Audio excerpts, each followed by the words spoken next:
제 이름이 허숙입니다. 아마 프로그램 보시고 오늘 유아교육 관련 또 육아지원학회 기초강연 또 여자가 좀 맡아줄 거다 이렇게 아마 기대하고 있을 것 같은데 불쑥이 남자가 올라와가지고 죄송합니다. 이름이 좀 여자 이름 같아가지고 어렸을 때 상당히 좀 뭐 쑥스러워하고 그랬는데 나이 들고 나니까 참 좋더라고요. 예. 어디 가서 제가 제 이름 한 번 소개하면은 웬만해서는 제 이름 잊어버리는 사람 없어요. 역시 다른 사람이 부르기 쉽고 또 외우기 쉬운 이름이 좋은 이름이다. 저희 조부께서 지어주셨는데 참 고맙게 생각을 합니다. 어쨌든 저 외자 이름이 많아요. 그렇죠? 또 족보에도 보면은 대대 일자명 해가지고 근데 저희 외자 이름에 돌림이 있어요. 아니 성 하나 이름 하나인데 무슨 돌림이 있느냐 그러는데 저희는 그 이름자에 한자에 회기 돌림이 있어요. 그래서 저는 그 여자분들이 많이 쓰는 맑을 숙자가 아니고 위에 이렇게 풀초변이 있는 초도변에 있는 콩숙자라고 합니다. 콩숙자. 그러나 다른 사람들이 소개하면은 그게 무슨 글자예요? 한자를 써놓으면 그렇게 물어보시더라고. 그래서 그걸 어떻게 설명할까 고민하다가 보니까 그 글자가 들어가는 뭐 좀 한자가 없나 그랬더니 그런 게 있더라고. 그 왜 좀 모자라는 사람, 저같이 좀 부족한 사람 일컬어서 얘기할 때 쓰는 말이 있어요. 뭐죠? 에휴 저 뭐 같으니 쑥맥이라고 그러나요? 쑥맥. 에휴 저 쑥맥 같으니 쑥맥이란 말이 어디서 나왔나 보니까 뭐 쑥맥 불변이다 이런 말이 있더라고요. 뜻인즉 콩인지 볼인지 구별도 못한다 이런 말인데 콩숙자입니다. 콩숙자. 그러니까 그 콩보리도 구별 못하는 허숙이라는 사람 아마 이렇게 기억하시면 제 이름 더 오래 기억해 주실 것 같으네요. 이렇게 참 뭐 특히 육아지원학회 여러분들 만나서 반갑고 저는 어떻게 하다가 그만 뭐 그 고등학교 졸업하고 대학에 가면서 사범대학 교육학과라는 데를 가게 돼서 그로부터 지금까지 어떻게 하다 보니까 한 45년 넘게 교육하면서 살아왔는데 이제 와서 정말 죄송한 말씀은 제가 아직 교육이 뭔지 잘 모르겠어요. 누가 나보고 교육이 뭐예요? 물어보면은 정말 대답하기 어렵고 자신이 없는 그런 사람인데 오늘 뭐 제가 또 괜히 육아지원학회 기초강의라는 걸 맡게 돼가지고 뭐 자격이 되는지 모르겠습니다만 참 제게는 좀 영광스럽습니다. 유아교육 관련 또 육아 관련 이렇게 학회에 저도 한번 예전에도 유아교육 학회에도 가서 뭐 이렇게 얘기도 해봤는데 제일 그 뭐라 그럴까 유아교육 관련의 그 학 교수님들이나 또 그 유치원 어린이집의 선생님들 뭐 그 열성 응집 이런 게 제일 아주 강한 것 같아요. 그죠? 아까 서회자께서 말씀하셨지만 뭐 오늘 보니까 정말 날씨 정말 좋습니다. 뭐 꽃들 피고 이런 날 놀러 가야 되나요? 공부해야 되나요? 저는 좀 최대의 고민이 학교 학생들 초등학교 뭐 중학교 뭐 학생들이 날 좋을 때 공부하고 날 나쁠 때 놀아야 되는지 날 나쁠 때 공부하고 날 좋을 때 놀아야 되는지 옛날 뭐 우리가 저 해방 이후 50년대 60년대 70년대에 어려웠을 때에는 연료비 절약을 위해서 겨울 여름 이럴 때 그냥 방학을 길게 하고 봄 가을 좋을 때는 그냥 학교에 가둬놨죠. 지금은 어떻게 해야 될지 좀 아마 생각이 필요할 것 같습니다. 오늘 참 제가 뭘 말씀드려야 할지는 참 고민을 많이 했어요. 근데 제가 연락받은 뭐 주제가 영유아 교사의 행복한 삶하고 행복한 삶이란 그 단어에 참 저는 매력을 느꼈어요. 그래서 요즘 뭐 특히 사회적으로 보육 문제가 아주 뭐 사회적인 큰 이슈고 그래서 특히 그 영유아 교사들의 여러 가지 뭐 근무 조건 개선 또 거기에 따른 전문성 이런 얘기를 해야 되나 이런 생각을 했는데 행복한 삶 이런 단어를 보니까 그런 얘기 안 해도 될 것 같더라고요. 그래서 그런 행정적이고 제도적인 그런 얘기보다는 아마 우리 문현심 회장님께서 좀 더 높은 차원에서 이 학술대회 주제를 정하지 않으셨을까? 그래서 나도 좀 한번 뭐 그런 높은 수준 한번 따라가 볼 수 있을까? 그래서 엉뚱하게 좀 철학 얘기나 좀 해봐야 되겠다. 그래가지고 그런 어떤 제도적이고 행정적인 얘기보다는 좀 어떤 철학적인 그런 좀 엉뚱한 얘기를 해볼까 이렇게 생각을 했습니다. 다행히 보니까 뭐 뒤에 우리 또 주제 발표 또 해주시는 분들이 뭐 그런 제가 못다 하는 얘기들 많이 해주시는 것 같네요. 저는 오늘 말씀을 드리면서 몇 가지 기본적인 질문들을 거기에 먼저 제시했습니다. 조금 전에 말씀드린 대로 교육이 뭐냐? 이게 참 뭐 우리 길거리 지나가는 사람들한테 딱 마이크 들면 우리나라 경제에 대해서 한 말씀 해주세요. 그러면 아마 다들 별로 말씀들을 못 하시는 것 같아요. 아유 제가 뭐 하나요? 전문가들이 뭐. 그런데 길거리 가면서 아무나 마이크 들이대고 우리나라 교육에 대해서 한 말씀 해주세요. 그러면 아마 100사람이면 100사람이 다 한마디씩 걸 겁니다. 우리나라는 모든 사람이 다 교육의 전문가인 것 같아요. 근데 뭐 그 교육을 40년 넘게 했다는 교육이 뭔지는 모르겠다. 요즘 그런 생각은 해요. 교육? 뭐 어려우냐? 그냥 교사와 학생의 만남이지 뭐. 교사와 학생의 만나는 게 교육이다. 그죠? 이런 게 가능할까요? 아무도 없는 빈 교실에 들어가서 나 혼자 열심히 가르쳤어. 이런 말이 성립될까요? 어떨까요? 아마 말 자체가 성립 안 될 것 같아요. 아무도 없는 빈 교실에 들어가서 나 혼자 열심히 배웠어. 이건 어떻게 될까요? 그것도 안 돼요? 아무도 없는 빈 교실에 들어가서 나 혼자 열심히 교육했어. 이게 성립이 안 되는 것 같아. 그죠? 그러니까 교육이라는 거는 결국 뭐 나 혼자 하는 게 아니다. 그죠? 언젠가 어디서나 반드시 교육이 이루어지려면은 교육이란 말이 성립되려면은 결국 가르치는 사람과 배우는 사람이 함께 있어야 된다. 뭐 꼭 면대면으로 있어야만 되는 건 아니겠지만 요즘 뭐 인터넷으로 하든 뭘로 하든 여러 가지 방법이 있겠지만 결국 가르치는 사람과 배우는 사람이 함께 있어야 교육이 된다. 이런 걸 요즘 많이 느껴요. 그러니까 뭐 그게 기본이 아닐까. 여기에 저는 이제 소위 만남, 교사와 학생의 만남이라는 개념을 교육의 가장 중요한 핵심 용어가 아닐까. 그런 생각을 좀 해봤습니다. 만남 하면 금방 뭐 생각나는 사람이 있죠?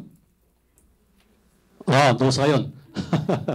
그 만남이란 노래 저도 좋아합니다만 노래방 가면은 저는 노래방 가서 노래하면 저희는 어렸을 때 국민학교 다닐 때 그렇죠 뭐 전쟁 이후에 피난 시절에 학교 다니다 보니까 악기라는 거 별로 만져보지는 못했잖아요. 저희들이 국민학교 들어가니까 국민학교 이거 학생 생활조사 그 환경조사하는 거 있잖아요. 그 뒷면에 보면은 가정환경조사하는 게 있어요. 재봉틀이 있느냐, 라디오가 있느냐. 이런 거 표시하게 돼 있어. 그러니까 그 당시 재봉틀 라디오 있으면 이건 잘 사는 집이지요. 뭐 피아노 이런 거는 그건 상상도 못하고 라디오가 없는 상황이니까 뭐 음악을 듣는 건 어렵잖아요. 저도 뭐 참 그 음악을 잘 못해가지고 맨날 음악 선생님한테 야단 맞고 자기는 뭐 음대를 나와가지고 말이죠. 뭐 딸림 뭐 어쩌고 그러는데 내가 그걸 어떻게 합니까? 맨날 음악 시험만 보면은 점수를 뭐 낙제점 받고 그래가지고 그때는 뭐 몽둥이도 많이 맞았어요. 나는 그래서 음악을 못하는 줄 알았어. 근데 뭐 요즘 노래방 가서 불렀다 하면은 그냥 100점이야. 그래서 이게 뭔가 교육이 잘못된 거 아닌가 그런 생각도 좀 해봅니다. 그 만남 하면 우리는 뭐 노사연도 생각이 나지만 그 뭐 독일의 또 유명한 만남의 철학자라고 하는 소위 마틴 부버라는 사람이 또 뭐 널리들 얘기되더라고요. 그 부버라는 사람은 기본적으로 인간 존재의 의미를 관계라고 봤어요. 관계. 그래서 관계가 없는 건 결국 인간이 아니야. 사람은 관계를 떠나서 존재할 수 없다. 이렇게 봤죠. 근데 관계는 두 가지가 있어. 크게 보면은 하나는 나와 너의 관계가 있고 또 하나는 나와 그것의 관계가 있어요. 아, 그러면 뭐 나와 너는 사람과 사람의 관계고 나와 그것은 사람과 사물의 관계구나. 이렇게 생각하기 쉽지만 부모가 뭐 그렇게 간단히 얘기했겠어요? 철학하는 사람이. 나와 너, 나와 그것의 관계라는 것은 뭐 사람이냐 사물이냐가 아니고 이래서 내가 어떤 친구를 사귀는데 야, 저 친구 아버지가 재벌이야. 내 저 친구를 좀 사귀어가지고 덕을 좀 봐야 되겠다.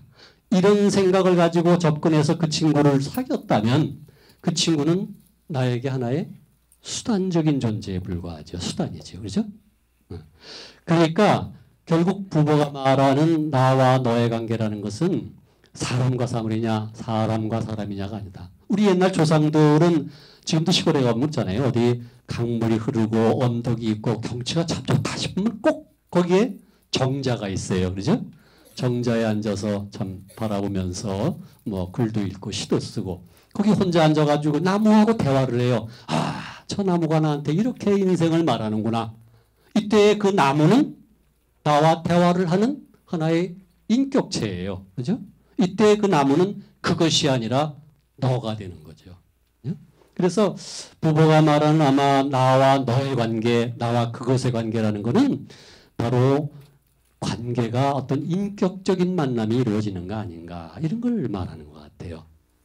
물론 뭐 부모야 어떤 철학을 얘기하는 사람이니까 부모가 비판하는 거는 그런 인간관계보다 현대 우리 문명 사회가 점점 나 너의 관계를 잃어버리고 나 그것의 관계로 이제 전락해가는 이런 점을 비판하고 있는 거겠죠. 뭐 그죠?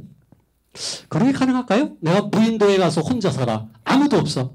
그때 나가 있을까요? 무인도에 아무도 없는 무인도에서 나 혼자 있다면 나가 있을까? 모르지요. 이렇게 얘기하실래나? 나라는 단어를 내가 쓸 필요가 있을까요? 그런 거 없지. 그죠? 나가 없으면 너라고 불러줄 사람이 없지요. 그죠? 그러니까 나와 너라는 단어는 결국 관계 속에서만 성립되는 단어다. 부모가 보기에 아마 내가 존재한다는 건 바로 그런 관계 속에서만 의미가 있는 거겠지요. 뭐. 저희 부부 얘기 들어보면은 물론 부부는 이제 뭐 하시디즘인가요? 그런 어떤 종교적인 바탕을 깔고 있는 사람이니까 어떤 영원한 너, 뭐 즉 신을 통해서 이제 어떤 의미를 찾는 그런 결론입니다만은 어떤 중요한 것은 우리가 어떤 인격적 만남의 관계 이거를 부부는 상당히 강조하고 있는 것 같아요. 이런 부부 생각을 저는 한번 가만히 아까 교사와 학생이네 교육이 결국 교사와 학생의 만남이라고 그랬잖아요.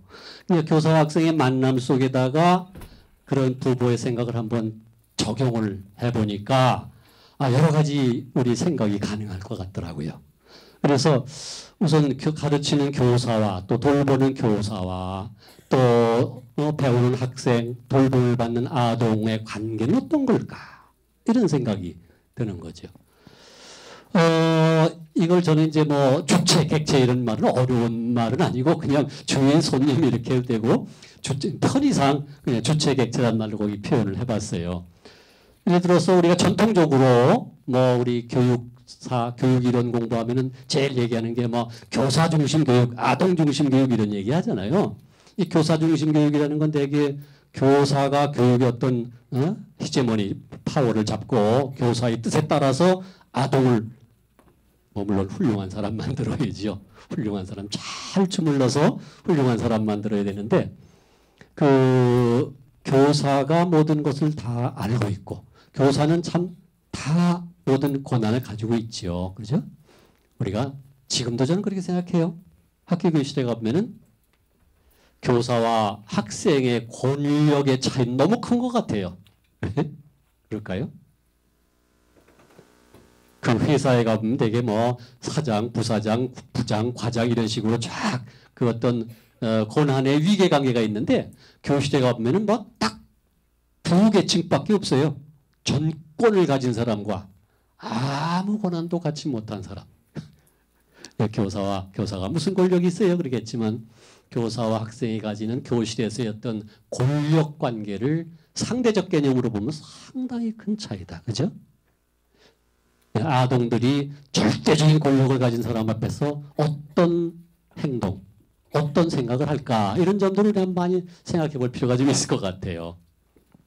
어떻든 교사와 학생에 대한 관계를 예를 들어서 네 가지로 장기 봤는데 주체, 객체. 교사가 주인이고 아동이 손님인 이런 만남이 있을 수 있겠죠. 나는 아이들을 내 뜻에 따라서 내 계획대로, 물론 이게 나쁘다는 얘기는 아닌데 나의 어떤 철학에 따라서 아이들을 가르치고 아이들을 돌보고 이렇게 해서 아이들은 내가 돌봐야 할 뭘까요?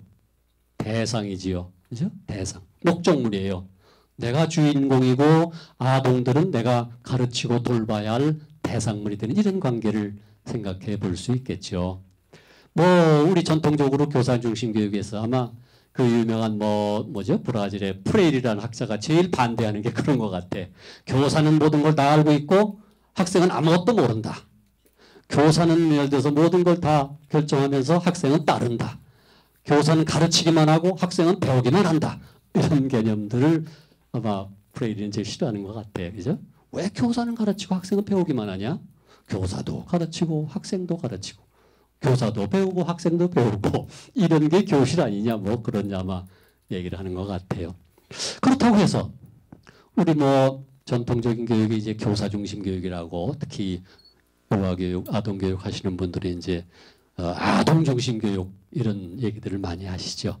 그래서 소위 로소니, 프로베리니, 페스타로치니 이런 사람들이 이름이 등장하는데 자칫 그런 분들이 그렇게 얘기했다는 얘기는 아니고 자칫 생각하면은 마치 아동이 교육의 주인공인 것처럼 이렇게 인식들을 하는 것 같아요.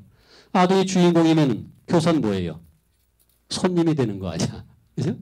아동은 관심, 흥미, 성장, 발달을 위해서 교사는 도와주어야 할 수단적인 존재가 돼버리고만은. 그죠? 이런 관계가 성립돼 버리는 거예요. 심지어 요즘 우리 유아교육이나 보육에서도 그런 관계가 많이 눈에 띄는 것 같아요. 특히 교육개혁 조치 531 교육개혁 조치 이후에 우리 교육 풍토에 제일 많이 들리는 용어가 그거 아니에요. 소비자 중심 교육. 그죠? 소비자 중심. 교육도 소비자 중심으로 그 자체, 원래 워낙 우리 교육 자체가 교사 중심으로 전통적으로 이렇게 이루어지다 보니까 그걸 개혁하기 위해서 소비자 중심 교육이라는 용어가 상당히 큰 의미를 갖기는 하지만 이게 자칫 오해받으면 말이죠. 완전히 교사는 거기에 그냥 딸려가는 도구의 수단이야. 월급 받고 거기 봉사해야 되는 그냥 수단적인 존재가 돼버리는 이런 게 성립될 수 있죠. 그렇죠? 요즘 아마 우리 학교 현장에도 좀 특히 일부 학부모들에 의해서 그런 인식들이 좀 있는 것 같아요. 그래서 이런 게 정말 옳은 관계일까 그런 생각도 저는 좀 해보았습니다. 세 번째 관계는 물론 여기 동그라미 또는 오브젝트 객체와 객체의 관계다 그랬는데 교사도 손님이고 아동도 손님이에요. 그죠?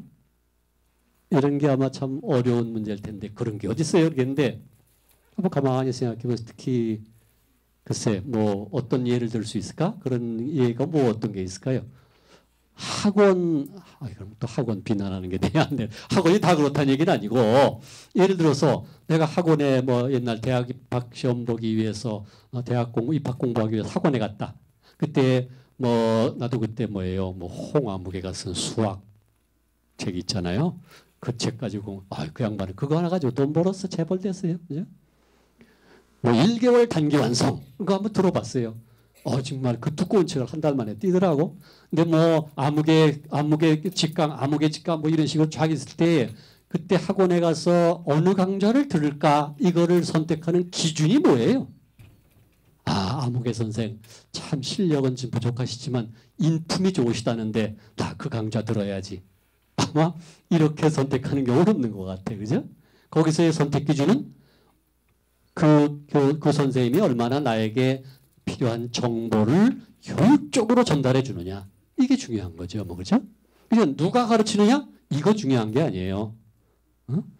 또, 그 강사 입장에서 보면 그렇지. 이번 달엔 영희가 왔구나. 영희를 위해서 내가 프로그램을 이렇게 해야지. 이런 거 별로 의미가 없어요. 그죠? 중요한 건 몇 명이나 등록했느냐.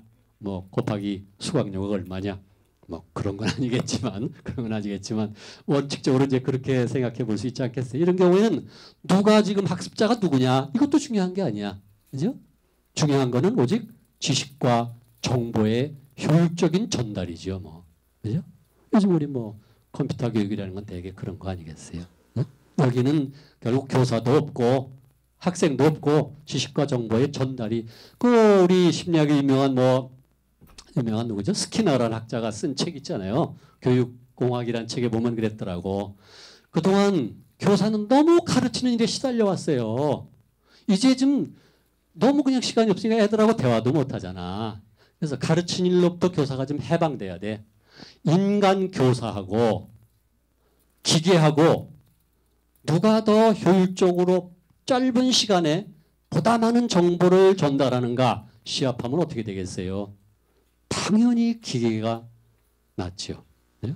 난 요즘 학교 교육의 위기는 바로 거기에 있다고 봐요. 선생님들이 애들한테 무슨 지식과 정보를 가르치겠다고 특히 단순 지식이나 정보를 아이들에게 가르치겠다고 컴퓨터하고 싸우겠다는 거야. 그게 가능하겠어요? 요즘 이미 초등학생 아마 중학년 이상 중학교 고등학교 학생들은 자기가 모르는 거 있으면 절대 선생님한테 안 물어봐요. 뭐 하겠어요?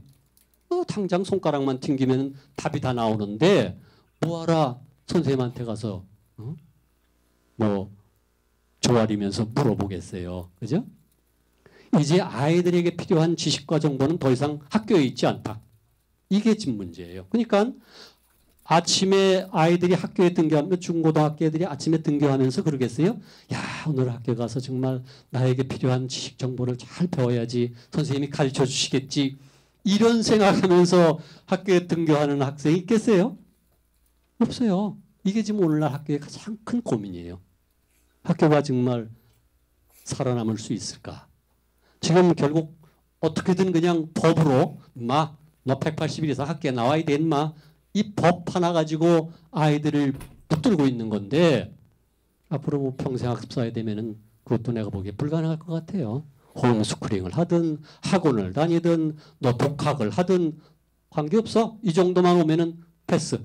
아마 이렇게 되면은 정말 그래 너는 학교 갈래 하고 나온 아이들이 몇 명이나 될지 이게 참 오늘날 우리 교육의 위기인 것 같아요. 하여튼 오늘날 현대사회의 학교 교육이 점점 이 O와 O, 즉 오브젝트 핵체와 객체의 관계로 참 되니까 교사와 아동, 교사와 학생의 관계가 이런 소위 객체적인 그런 비인격적인 관계가 되니까 아마 여러 가지 교육적인 문제가 생기는 것 같아요. 마지막으로 이제 거기 뭐 SS, 서브젝트, 주체와 주체가 만나는 관계를 생각을 해봤는데 글쎄요. 교사도 교육의 주인공이죠. 그죠? 아동도 교육의 주인공이에요.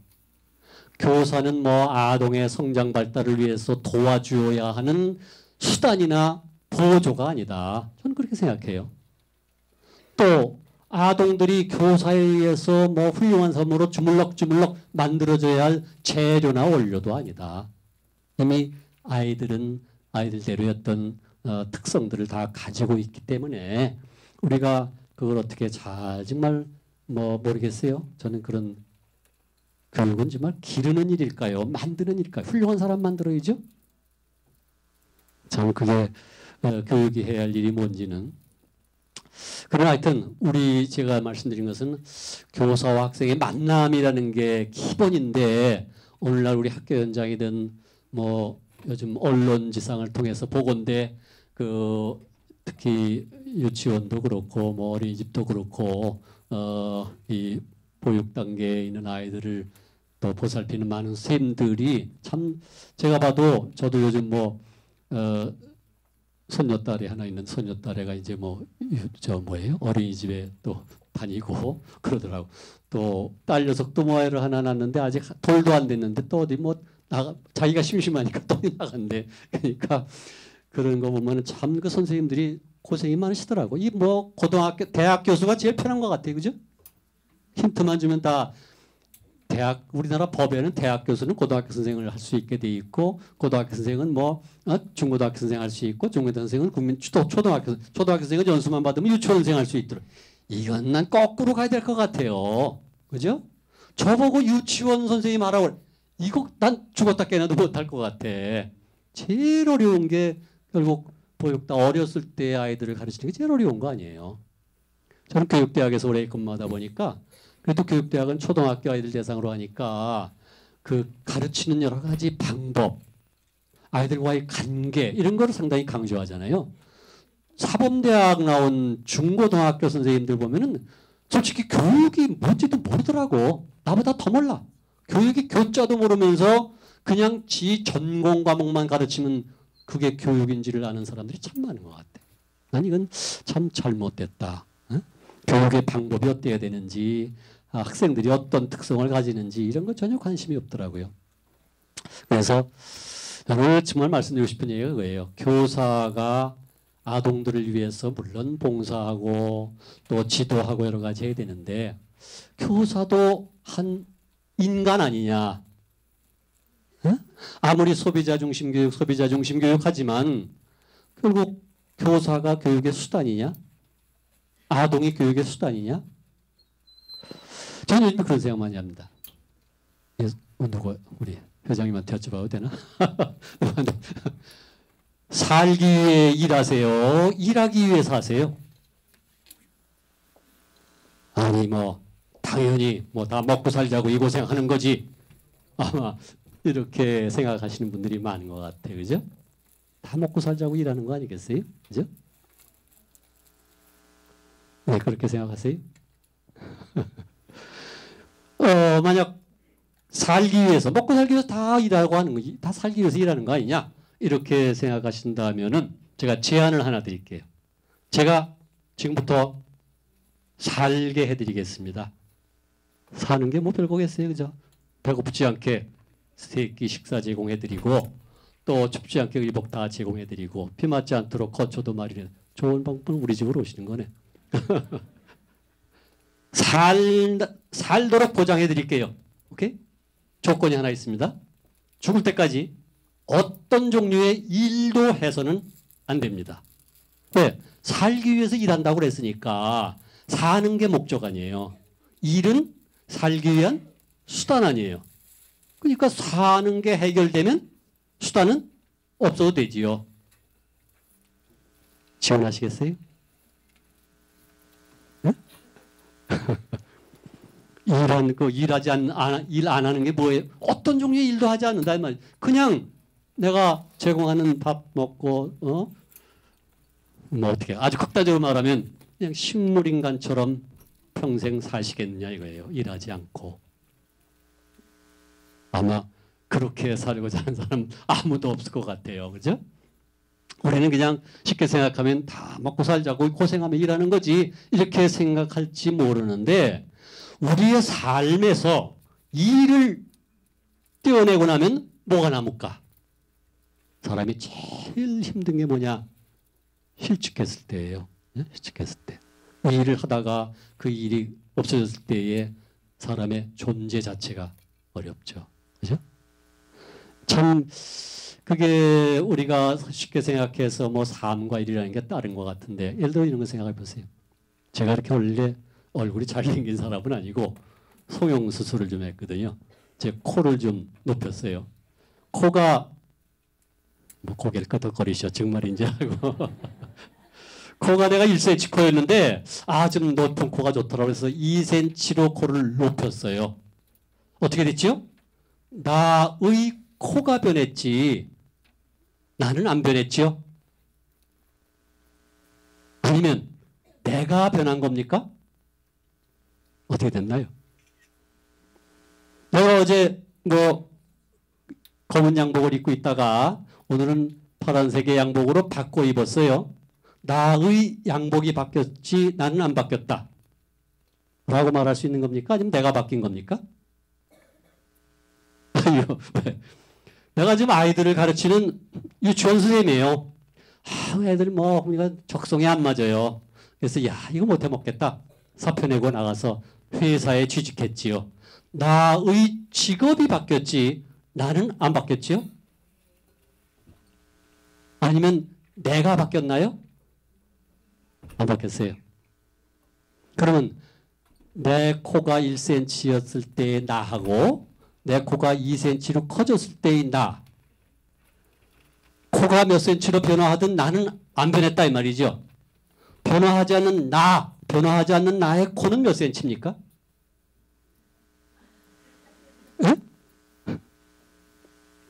이게 참 우리가 일종의 난 착각 아닌가 싶어. 나라는 게 있대요. 내가 어떻게 달라지든 내가 무슨 일을 하든 변화하지 않는 나가 있다 라고 생각하는 사람들이 많은 것 같아. 나는 그런 분들이 걸어서 플라톤의 망령에 빠진 사람이다. 플라톤 할아버지가 그랬죠. 저 이데아의 세계에 반짝반짝 빛나는 진리가 있고 우리가 보는 건 다 동굴 속의 그림자에 불리는 헛개비에 불과하니까 진리는 오직 저 하늘나라에 있는 거지. 나는 어디에 있을까? 아마 내가 코가 1cm든 2cm든 내가 유치원 교사를 하든 회사에 사무원을 하든 변화하지 않는 것 같다가 있을 것 같아. 뭐가? 나라는 단어만 변하지 않겠지. 내가 유치원 교사할 때 내가 아침에 일어나서 저녁까지 하고 있는 일, 만나는 사람, 생각하는 거 이런 거 하고 회사에 나가서 회사원이 돼가지고 사람 만나고 하고 하는 일 이게 똑같지 않잖아요. 내가 하고 있는 일, 내가 하고 있는 생각, 내가 갖고 있는 경험 이게 다 달라지는데 그래도 나는 안 변해요? 글쎄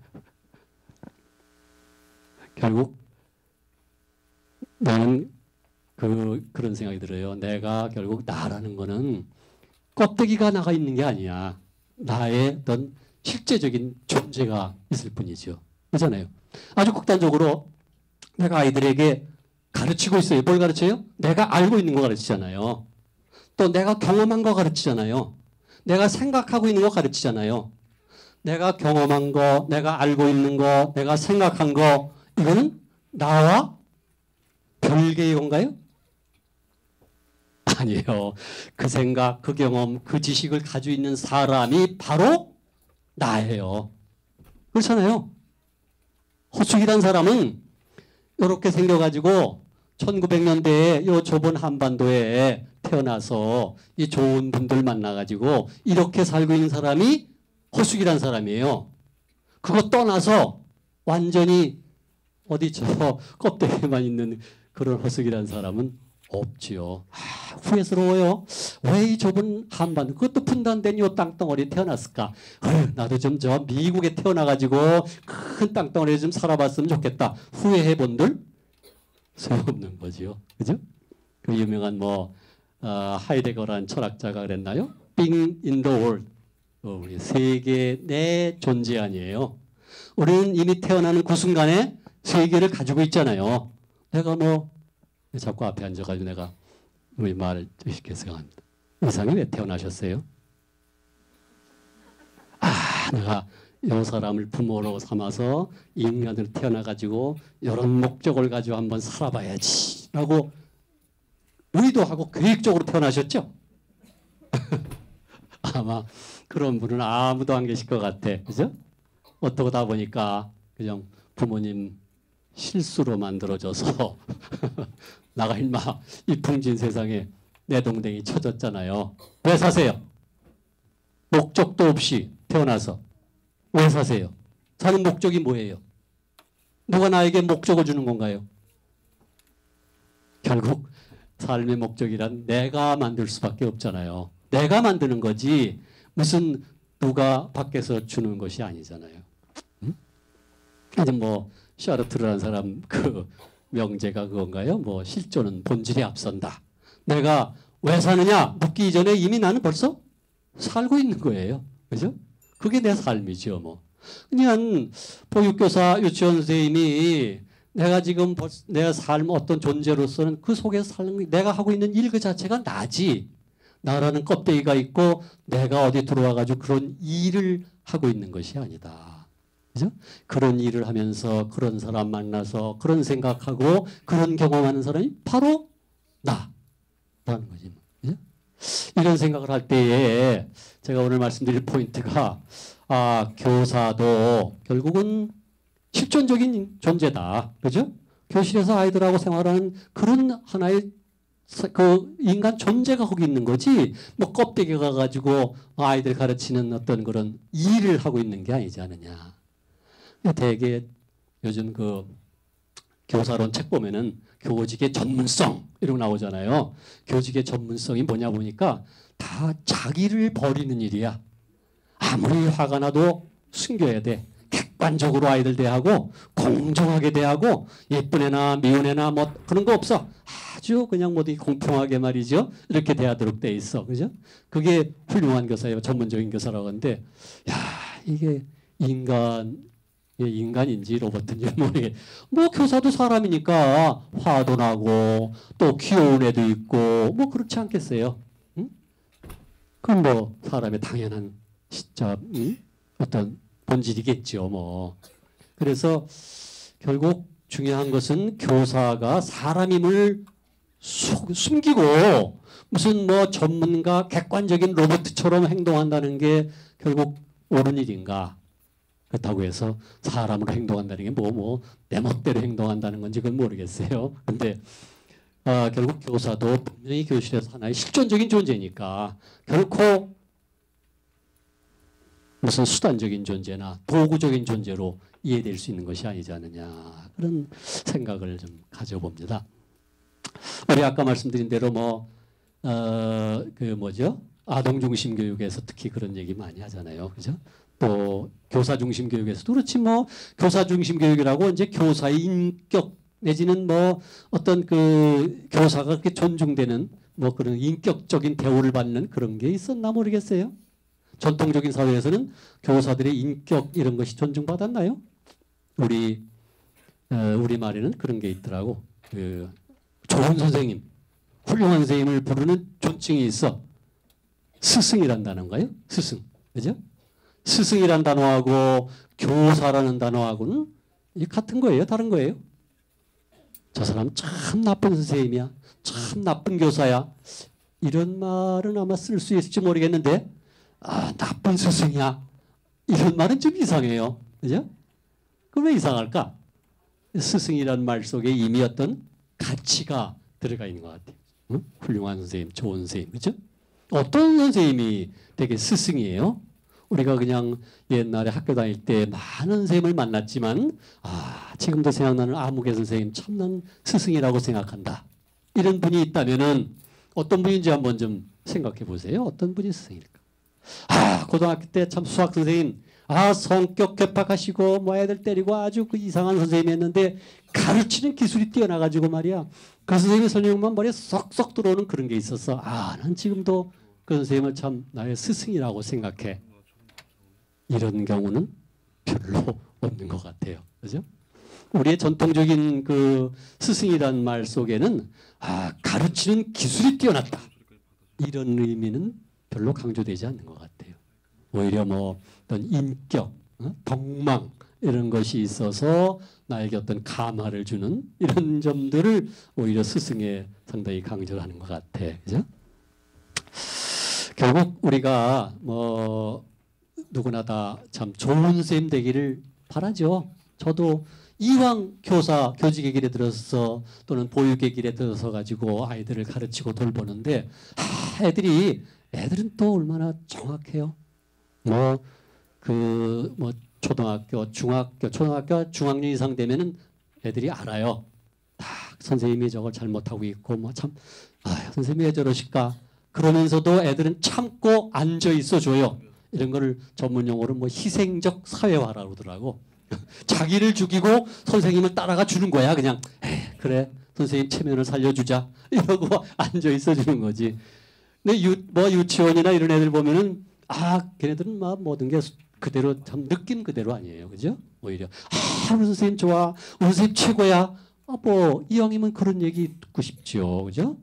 애들하고 만나서 가르치고 또 돌보면서 좋은 선생님, 참 최고의 선생님 소리 듣고 싶은데 좋은 선생님이라는지 뭐 어떤 선생님일까 이게 또 참 걱정이에요. Teacher competence라는 말이 competence란 요즘 그 교육계에 보면 또 이 competence란 말이 유행을 많이 해요. 그래가지고 우리말로는 뭐 역량 중심 뭐 교육 이런 말을 많이 써. 저는 교육과정 개발을 한답시고 아까 뭐 그 총장 끝나고 뭐 또 가다가 저 대통령 무슨 교육자문회에 가서 한 2년 또 있으면서 요즘 학교 현장에 보급되는 2009 교육과정 개정에 뭐 별로 한 건 없는데 괜히 그 위원장이라고 그래가지고 앞에 얼굴 마담 노릇하다가 욕만 많이 먹고 그랬는데 거기 그 작업을 하면서도 항상 느끼는 게 그런 것 같아요. 특히 뭐 내 그때 참 유아교육 또 이 아동교육 하시는 분들의 파워를 그때 많이 느꼈어. 아이고 뭐 그 이 유아교육 하시는 분들의 그 단결된 힘 이게 뭐 대단하시더라고. 다른 분야는 그런 게 별로 없는 것 같은데 우리가 참 역량 중심 교육을 가야 된다. 뭐 역량 중심 개발해야 된다. 요즘 그런 얘기들을 많이 하는데 역량이 뭐요? 그랬더니 아이들이 커가지고 살아가면서 필요한 능력들이 뭔가를 쫙 살펴서 그것들을 가르쳐야 한다는 거야. 이게 가만히 보니까 뭐 1980년대 미국에서 나왔던 소위 competence based라는 능력 중심 교사 교육이나 뭐 그런 것이 다시 또 부활하는 것 같더라고요. 여기서는 필요한 게 뭐냐? 교사에게 필요한 어떤 기본 능력들이야. 아까 말씀드린 대로 가르치는 데 필요한 게 뭐지? 목소리가 좋아야 돼. 또 아이들에게 뭐 웃는 표정을 잘 보여야 돼. 뭐 이런 식으로 소위 말하는 좋은 선생님이 가진 어떤 행동 특성들을 쫙 해가지고 그걸 가르치겠다는 거지. 다시 말해서 아이들 가르치는 어떤 기술적 측면들, 행동적 측면들을 강조해서 이제 가르치겠다는 게 아마 컴피턴스 베이스 능력 중심 교육이다. 뭐 이렇게 얘기를 하는 것 같아요. 저는 그런 생각이 결국은 교육에도 물론 필요하죠. 그런 생각이 필요하지만 그것이 결국 교사와 아동의 관계를 정말 제대로 규정해 줄 수 있을까 그런 생각이 듭니다.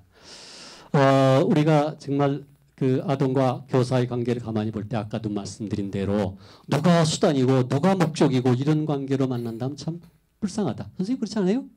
내가 뭐 교사를 하면서 또 심지어 우리 뭐 교수님도 마찬가지예요. 저도 그렇던데 야, 밥 벌어 먹고 살기 위해서 월급 받기 위해서 내가 이 일을 한다.